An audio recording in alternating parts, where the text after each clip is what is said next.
നമസ്കാരം.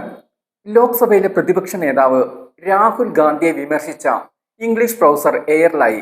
കടുത്ത വിമർശനമാണ് ഇംഗ്ലീഷ് പ്രൊഫസറുടെ ഭാഗത്തു നിന്നുള്ള ഗ്രാമർ മിസ്റ്റേക്കുകൾ ചൂണ്ടിക്കാട്ടി സോഷ്യൽ മീഡിയയിൽ നിന്നും ഉയരുന്നത്. പശ്ചിമ ബംഗാളിൽ നിന്നുള്ള അസിസ്റ്റന്റ് പ്രൊഫസർ അർപ്പിത ചാറ്റർജിയാണ് സോഷ്യൽ മീഡിയയിൽ നിന്നും രോഷം ഏറ്റുവാങ്ങിയത്. രാഹുൽ ഗാന്ധിയെ വിമർശിച്ച് എക്സിലാണ് ഇവർ കുറിപ്പ് പങ്കുവച്ചത്. രാഹുൽ ഗാന്ധി ശ്രദ്ധിച്ചാലും ഇല്ലെങ്കിലും ഈ ശ്രമം സോഷ്യൽ മീഡിയയിൽ അവർക്ക് തന്നെ വലിയ തിരിച്ചടിയായി മാറി. സോഷ്യൽ മീഡിയയിൽ പങ്കുവച്ച കുറിപ്പിലെ ഗ്രാമർ പിശകുകൾ ചൂണ്ടിക്കാട്ടിയാണ് സൈബർ ലോകം ഇവരെ പരിഹസിക്കുന്നത്. ഭാഷാപരമായ പിശകുകൾ ചൂണ്ടിക്കാട്ടിയുള്ള വിമർശനമാണ് അർപ്പിതയ്ക്ക് തിരിച്ചടിയായത്.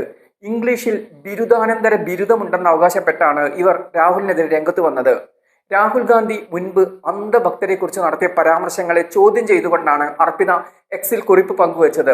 നിങ്ങളുടെ അഭിപ്രായത്തിൽ ഒരു അന്ധഭക്തൻ വിഡ്ഢിയാണ്, ഞാനൊരു വിഡ്ഢിയാണോ, നിങ്ങൾക്ക് ഉറപ്പാണോ എന്നായിരുന്നു അർപ്പിതയുടെ ചോദ്യം. എന്നാൽ സൈബർ മീഡിയ ഈ കുറിപ്പിലെ ഗ്രാമർ മിസ്റ്റേക്കുകൾ ചൂണ്ടിക്കാട്ടി രംഗത്ത് വരികയായിരുന്നു.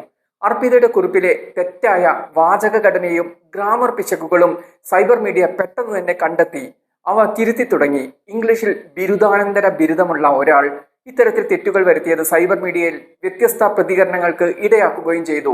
ഹാവിംഗ് ടു മാസ്റ്റേഴ്സ് ഡിഗ്രി എന്നതിന് പകരം ഹാവിംഗ് ടു മാസ്റ്റേഴ്സ് ഡിഗ്രീസ് എന്നും പേഴ്സ്യൂം PhD എന്നതിന് പകരം പേഴ്സ്യൂം എ PhD എന്നും വേണമെന്ന് സോഷ്യൽ മീഡിയ ചൂണ്ടിക്കാട്ടി.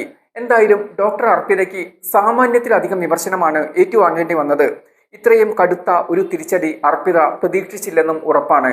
എന്തായാലും രാഹുലിനെ വിമർശിക്കാൻ പോയി അർപ്പിത തന്നെ എയറിലായ അവസ്ഥയിലായി. അർപ്പിതയുടെ ശ്രമം പരാജയപ്പെടുകയും ചെയ്തു. അതേസമയം രാഷ്ട്രീയ വിമർശനമായി മാറേണ്ട ഒരു പോസ്റ്റാണ് രാഷ്ട്രീയ പ്രസ്താവനയ്ക്ക് പകരം വ്യാകരണ പാഠമായി മാറിയത്.